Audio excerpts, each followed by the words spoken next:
Here's why owning your first investment property is not your dream home.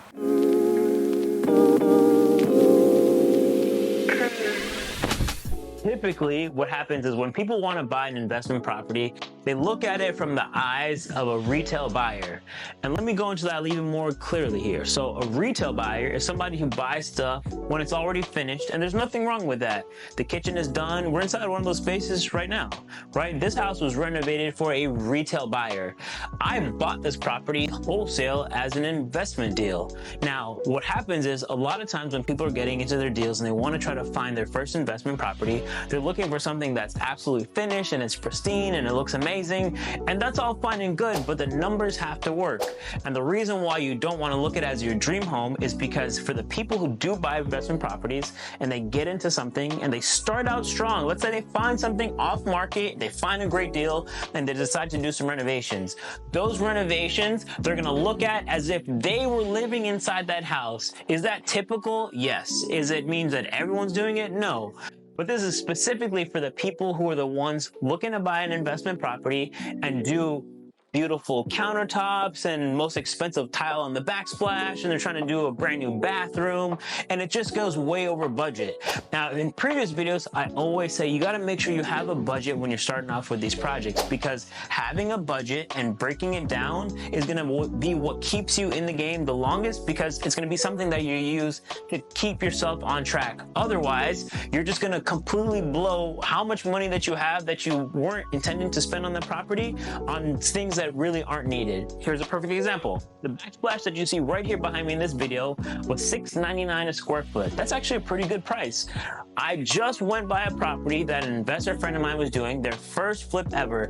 They put marble, literally marble, in a flip of a house that's not in a high-end neighborhood. If you're in a high-end neighborhood, I'll give you that caveat. Maybe then you can go and spend a little bit more or do something that's a little bit more dream home. But in your average flip, your single-family home, maybe 1,500 square feet, depending on where you are in the country. Here in South Florida, that's probably around a $400,000 to $500,000 price point. Now, for that price point, the kind of backsplash that you'd want to go with is something that I did. But you can go with something really high-end, and let's say you did marble, and that's exactly what this person did. Not on a high-end flip, but literally on the same kind of property. They spent a total of $3,500 just doing backsplash inside their kitchen. That is the biggest waste of money you can possibly imagine, because in a neighborhood like that, you will never get a return on that investment. You need to do things that look beautiful and cost very little. One thing my mentor told me a long time ago, you need to design with Home Depot in mind, but you need to make something with HGTV in mind. That's actually a really great tool that I use for every property that I approach, because now when I'm looking to see like, hey, what can I do with this space? I have to think, how do I take my design skills, apply something that looks high-end or looks really expensive, but do it on such a budget? That's really important, because you're going to see as you continue to buy properties, the one thing that you're going to do the most and spend the most money on are renovations. And when you spend a lot of money on your renovations for the things that are finished, your backsplashes, your tiles, your floors, your faucets, your fixtures, if you're spending a ton of money, you're going to blow through all your profit, and you need to keep profit in your pocket. So the best thing that you can do, start off with a budget. I'm going to harp on budget forever, because budget is what's going to keep you in track. If you don't have any reins on that horse is going to take off, and it's going to take off in ways that even if you weren't spending a lot of money, you're going to spend money on the might as wells, right? I've brought that up before. Might as well do this. Might as well do this. Well, it's only an extra $500. Well, it's only an extra $200, but across an entire project, you're going from spending what could have been maybe $20,000 in materials to now you're spending $30,000 or $40,000 in materials, where that money could have gone back to you and put it in your pocket. So when you're starting out, make sure you have your budget in place. Make sure you say to yourself, okay, how can I do this house according to the neighborhood and according to the values that are around this neighborhood, so that when I sell it, I'll make a return on my money and it still looks really great to the average consumer. If you start off with that and your budget is, say, let's $20,000, you have to look and break up each one of those pieces. So if you know you're going to spend $10,000 in your kitchen, well, you only have another $10,000 to spend. So your paint's going to cost you another $4,000. All right, now I have $6,000 to spend. But it's a great way to at least stay on track. And I can't tell you how many times I've seen people lose money, lose out on their investment deals because they're trying to treat that property as if they were moving into it themselves. Every property that you buy, that's an investment property. Listen to my words carefully. That's an investment property. You have to treat it like it's an investment property. It doesn't mean you're a slumlord. Don't think that either, right? You have people who are on the extreme. You have the people who are just, they couldn't care less. And they'll leave the house in a complete disarray. The tiles are broken up. The floor is disgusting. You see it. Like there's memes about it all the time. They're painting over outlet switches. We're not talking about those people because that's equally as bad as the people who are on the extreme end that spend way too much money. You got to find a nice balance. You got to do something that looks good but is incredibly cost efficient. And the way that you do that is one, with a budget, and two, finding inspiration so that you can look for pieces that can stay within the budget of that inspiration that you found. Remember, this is your first investment deal. Maybe this is even your 10th deal. That's okay too, but the rules still apply. You always got to make sure you stay on track and stay on budget with all of your projects. Now, another thing that you got to keep in mind, especially for those who are looking to treat this like it's their dream home, they hire a dream home contractor. Well, that dream home contractor comes at a premium. Now, I do think it is incredibly important to have people who are very reliable. That's very important because a lot of times you hear about people who lose out on deals because they hired the wrong contractor, they took advantage of them.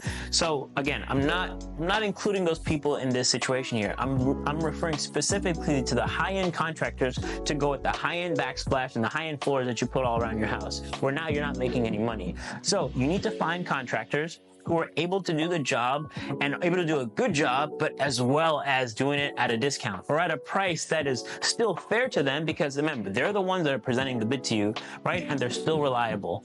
Now, some people might say like, oh, there's no way you're going to find a contractor to do all that. No, that's BS. You can find a contractor who is good, who is reliable, who is honest, and who can give you a price that's fair. That's not something out of the ordinary. Now, is it going to be something that might take him a little longer because other people are finding him too, and he's going to be using them to complete jobs? That's very much going to be the case in some instances, but you can still find those people to be reliable and on time enough with their work and give you a reasonable amount of time in which they can complete the job. If you find that person, that's the one that you want to go with. Again, save your time, save your money, find a contractor who can do the things for you that the high-end contractor can do, but do it at a discount.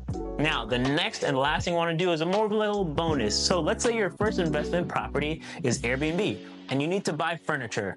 Now, I am someone who is obsessed with design and furniture of all kinds, and I tell everyone it is incredibly important that you find furniture at a discount, the same way you find everything else at a discount. And one of the best places to find discounted furniture is Facebook Marketplace. Another awesome site is OfferUp. Another thing that's also good, that's probably better than all the other ones because it's absolutely free, is dumpster diving. Find the days in your neighborhood and the neighboring cities and neighboring areas and what day they put out bulk trash. You will find gems of all kinds. I wish I could show you some of the pieces that I have in some of these videos. Actually, I'm gonna cut one in right now so you can see what it looks like. Now, this particular piece that you're looking at is a living room that I designed, a house that I did maybe about a month or two ago. The living room coffee table itself, free $99. I did not pay a cent for it. The lady literally gave it to me because she's like, I'm so tired of dealing with this. People say they're coming and they don't come. Instead, I showed up and she's like, for that, you can just have it. Now, the sofa itself, I paid about $150 for, and then the console is about 50 bucks. Such a great find. The whole living room in total, I think I've spent maybe $600 on. That's such an affordable price, considering the fact that when you're doing an Airbnb house, you're gonna need to stage a lot of rooms. You need beds, you need the frames for them, you need sofas, you gotta have stuff in the living room. Are you gonna put a TV on the wall? What are you gonna do outside of the bedrooms, right? You need a lot of furniture. And what you need to do is be able to find that furniture and find it at such a great price that, again, you're not killing your budget and you have stuff that you wouldn't mind be broken, because trust me, people will break your furniture, and nothing is better than people breaking furniture that you didn't really pay much for, because in the event that you have to replace it, you know, you can go back to the same websites or dumpster diving and get something else for a really low price. So take that information, make sure you hold on to it, because these are gonna be the things that save you in the long run. Okay guys, thank you very much for watching this video. Be sure to like, comment, and subscribe to the channel so you get more content just like this.